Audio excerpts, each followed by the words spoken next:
할렐루야. 오늘도 새날을 주신 하나님을 찬양합니다. 어제 비가 오면서 날이 많이 쌀쌀해졌지요. 여러분 건강에 유의하시기 바랍니다. 아울러 사랑이신 우리 주님의 품 안에서 영적으로 은혜 충만, 사랑 충만한 이 하루를 보내시기를 주님의 이름으로 축복합니다. 오늘 우리에게 주시는 하나님의 말씀은 요한계시록 19장 17절에서 21절까지 말씀입니다. 봉독해 드립니다. 하나님의 말씀을 경청하시기 바랍니다. 또 내가 보니 한 천사가 태양 안에 서서 공중에 나는 모든 새를 향하여 큰 음성으로 외쳐 이르되 와서 하나님의 큰 잔치에 모여 왕들의 살과 장군들의 살과 장사들의 살과 말들과 그것을 탄 자들의 살과 자유인들이나 종들이나 작은 자나 큰 자나 모든 자의 살을 먹으라 하더라. 또 내가 보매 그 짐승과 땅의 임금들과 그들의 군대들이 모여 그 말 탄 자와 그의 군대와 더불어 전쟁을 일으키다가 짐승이 잡히고 그 앞에서 표적을 행하던 거짓 선지자도 함께 잡혔으니 이는 짐승의 표를 받고 그의 우상에게 경배하던 자들을 표적으로 미혹하던 자라. 이 둘이 산채로 유황불 붙는 못에 던져지고 그 나머지는 말 탄 자의 입으로부터 나오는 검의 죽음에 모든 새가 그들의 살로 배불리더라. 아멘. 오늘도 이 말씀을 통해 우리에게 주시는 하나님의 음성을 듣게 되기를 바랍니다. 백마를 타고 오신 예수 그리스도는 그 입에서 나오는 예리한 검으로 만국을 치시고 맹렬한 진노의 포도주로 충성스럽고 진실하게 최후의 전쟁을 승리로 이끌어내십니다.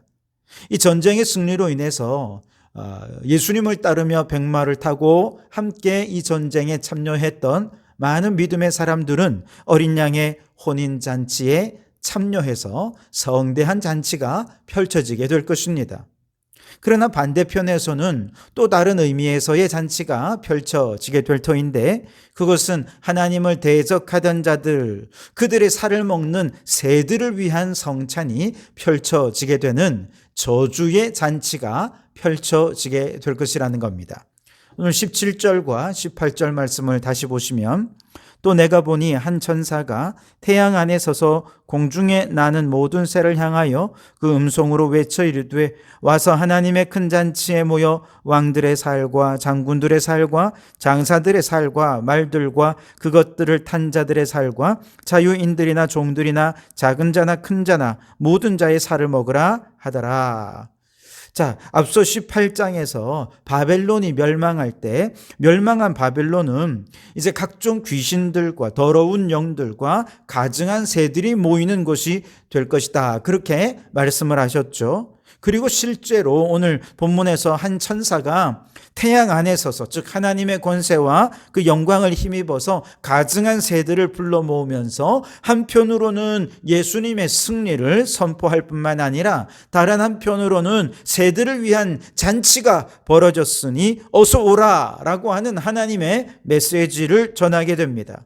이때 새들을 위해 준비된 잔치의 음식은 무엇인가? 바로 하나님을 대적하던 자들 혹은 하나님의 진노로 인해 쏟아지는 수많은 재앙을 보면서도 회개하지 않고 끝까지 완악한 마음으로 하나님을 믿지 않았던 자들, 그들의 살이 새들의 성찬이 될 것이라는 겁니다. 어린 양의 혼인잔치는 승리한 천상의 교회들의 초점을 맞춘 잔치라고 한다면 오늘 본문에서 언급된 하나님의 큰 잔치는 바벨론으로 상징되는 사탄의 세력의 패배와 심판에 초점을 맞춘 잔치라 할 수 있겠습니다. 태양이 비치면 한쪽에서는 밝은 반면 다른 쪽에서는 그림자가 생기는 것처럼 똑같은 잔치인데 끝까지 믿음을 지킨 성도들에게는 어린 양의 혼인 잔치가 예비되어 있지만 하나님을 대적하던 자들에게는 그 잔치가 새들의 잔치를 위해 자신의 살을 내어주어야 하는 저주의 잔치가 되고 말 것이라 하는 것입니다. 얼마 전에 한 TV 다큐멘터리를 보니까 히말라야인가요? 그 동네 사람들의 장례식 중에 천장이라는 것이 있는데 이것은 시신이 이제 사람이 죽으면 그 시신을 일부러 독수리들의 먹이가 되게 한다는 것입니다. 그 동네 사람들은 그를 위로하면서 독수리가 시신을 뜯어먹는 것을 모여서 바라보아요. 그리고 그것을 먹고 날아오르는 독수리가 그 시신을 천국으로 인도해 주도록 함께 앉아서 기원을 한다는 것입니다. 아주 특별하고 정말 끔찍한 장례법이 아닐 수 없습니다. 하지만 대부분 옛날 고대 사회뿐만 아니라 오늘날 대부분의 나라에서는 시신이 훼손된다는 것은 고인에 대한 정말 말로 다 할 수 없는 대단한 불명예라고 생각을 하죠. 그래서 오늘날에도 시신을 만약에 잃어버리면 어떻게 해든지 그 시신을 수습하려고 하죠. 그렇게 해서 찾아서 수습된 시신은 가능한 한 훼손되지 않도록 잘 다듬어서 장례를 치르는 것이 고인에 대한 예의다라고 사람들은 생각합니다. 그런데 저주받은 자들에게 이처럼 가장 불명예스러운 저주가 임하게 되는데 그 살이 새들에게 뜯겨 먹어지고 그 시신이 훼손되는 저주를 받게 될 것이라는 것이죠. 이와 같이 하나님을 대적하는 자들에 대한 저주의 심판을 혹시라도 구약에 정통한 유대인들이 전해 들었었다면 그들은 틀림없이 에스겔 선지자가 받은 예언의 말씀을 떠올렸을 것입니다. 왜냐하면 에스겔 39장 17절로 20절 말씀은 본문의 내용과 거의 흡사한 내용이 예언되어 있기 때문에 그렇습니다. 주 여호와께서 이같이 말씀하셨느니라. 너 인자야, 너는 각종 새와 들의 각종 짐승에게 이르기를 너희는 모여오라. 내가 너희를 위한 잔치 곧 이스라엘 산 위에 예비한 큰 잔치로 너희는 사방에서 모여 살을 먹으며 피를 마실지어다. 너희가 용사의 살을 먹으며 세상 왕들의 피를 마시기를 바산에 살찐 짐승 곧 순양이나 어린 양이나 염소나 수송아지를 먹듯 할지라. 내가 너희를 위하여 예비한 잔치의 기름을 너희가 배불리 먹으며 그 피를 취하도록 마시되 내 상에서 말과 기병과 용사와 모든 군사를 배부르게 먹일지니라 하라. 주 여호와의 말씀이니라. 너무나도 똑같은 예언이 아닙니까? 이처럼 하나님을 대적하는 자들의 비참한 운명은 이미 구약계에서부터 예언이 되어 있었고 마지막 때가 되면 반드시 예언된 대로 저주의 심판이 실현되고야 말 것이라 하는 것입니다. 그러니 계속해서 하나님의 진노가 재앙으로 쏟아져 내릴 때 그것을 보면서 회개하라고 돌이키라고 말씀하시는 하나님의 음성으로 듣고 깨닫고 돌이키는 자가 복된 자인 것을 믿으시기 바랍니다.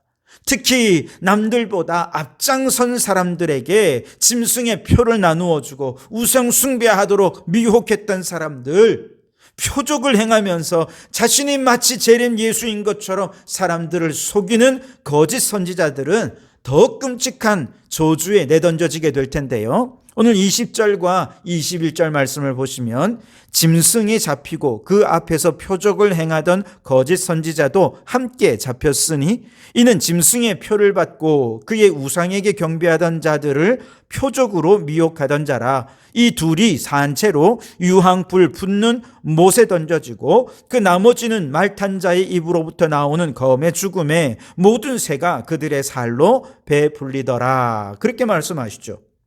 이처럼 짐승들과 또 그 짐승들의 사주를 받아서 주도적으로 종노릇하면서 짐승의 하수인 노릇하던 자들은 산채로 짐승과 함께 유황불못에 던져지게 될 것이라는 겁니다. 그리고 대부분의 사람들은 예수님의 입에서 나오는 말씀의 검으로 죽음을 당하고 그 시체들은 새들의 밥이 되고 말 것이라는 것이죠. 이 말씀을 보면서 혹 어떤 사람들은 아니 사랑의 하나님이 왜 지옥을 마련하시고 이런 심판을 하시는가? 하나님이 그들도 좀 감동하시고 변화시켜서서 모든 사람을 다 구원하시면 좋지 않겠는가? 라고 반문하는 분이 계실 것입니다. 물론 하나님은 모든 사람이 다 구원받기를 원하십니다. 또 이를 위해 구원할 수 있는 기회를 끊임없이 제공해 주십니다. 7인의 재앙을 통해서, 7나팔의 재앙을 통해서, 7대접의 재앙을 통해서 모두가 다 사람들이 구원받기 원하시는 하나님의 간절한 바람 속에서 이러한 재앙이 이루어지고 있는 것이죠. 그러나 그 모든 기다림과 하나님의 바람에도 불구하고, 그 모든 하나님의 사인과 그 모든 하나님이 행하시는 표적에도 불구하고, 그것이 하나님께서 돌이키라고 명령하시는 하나님의 말씀인 줄 알면서도 의도적으로 회개하지 않고 그 마음이 완악하여져서 하나님을 믿지 않는 사람들이 있더라는 것이죠. 심지어 적극적으로 짐승과 함께 짐승의 표를 받고 그 짐승의 종로를 타면서 하나님을 대적하는 사람들도 있을 거라는 거예요. 만일 이들에 대해 사랑이라는 이름으로 얼렁뚱땅 그들도 천국에 이끈다면 그것은 공의로우신 하나님의 성품과 맞지 않는 것이 되는 것 아니겠습니까? 결국 이 세상 마지막 때에는 어린 양의 혼인잔치에 참여하든지 아니면 하나님의 저주의 심판대 앞에 서든지 둘 중 하나에 속하게 될 것입니다. 심판이라고 또 다 같은 심판은 아니지요. 끝까지 하나님을 대적해요 회개하지 않는 자들은, 그런 불신자들은 역시도 얼마나 마음이 완악한 자들입니까? 예수님의 입에서 나오는 검으로 말미암아 죽게 되고 그 살은 새에게 뜯기며 불명예스러운 저주를 받게 될 것입니다. 그러나 이들보다 더 악한 자들이 있죠. 앞장서서 사람들을 미혹하고 짐승의 표를 나누어 주고 거짓으로 사람들을 미혹해서 수많은 사람들을 믿음에서 떠나게 만든 장본인들, 이들은 사탄의 앞잡이요 거짓의 앞잡이요 짐승의 종로로 타는 자들입니다. 짐승과 이 거짓 선지자들은 산채로 유황불에 던져져서 영원토록 죽지도 않고 고통 속에서 살아갈 수밖에 없게 될 것입니다. 그러나 우리 주님은 말씀하십니다. 나는 길이요 진리요 생명이니 나로 말미암지 않고는 아버지께로 올 자가 없느니라. 뿐만 아니라 나는 부활이요 생명이니 나를 믿는 자는 죽어도 살겠고 무릇 살아서 나를 믿는 자는 영원히 죽지 아니하리니 이것을 내가 믿느냐. 주님은 우리에게 다른 건 요구하지 않습니다. 오직 믿음을 요구하십니다. 마지막 심판의 형벌은 돈으로도 피할 수 없습니다. 지식으로도 피할 수 없습니다. 권력을 가졌다고 피할 수 있는 것도 아니고 노벨상을 수십 개를 받는 업적을 남긴다 하더라도, 심지어 나라를 구하는 영웅이라 할지라도 그 누구라도 불신자 중에는 하나님의 최후 심판에 면책특권을 받을 사람은 단 한 명도 없다는 사실을 우리는 결코 잊어서는 안 될 것입니다.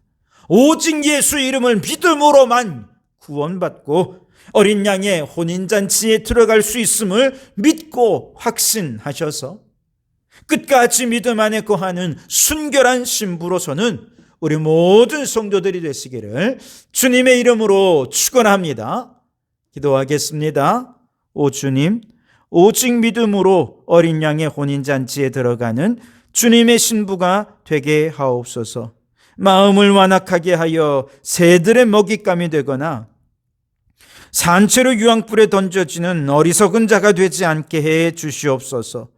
회개를 촉구하는 주님의 수많은 사인 앞에 내 죄를 깨닫고 돌이켜 회개하며 겸손히 주님의 자녀로 살아가는 저희들 되게 해 주시옵소서. 예수님 이름으로 기도하옵나이다. 아멘.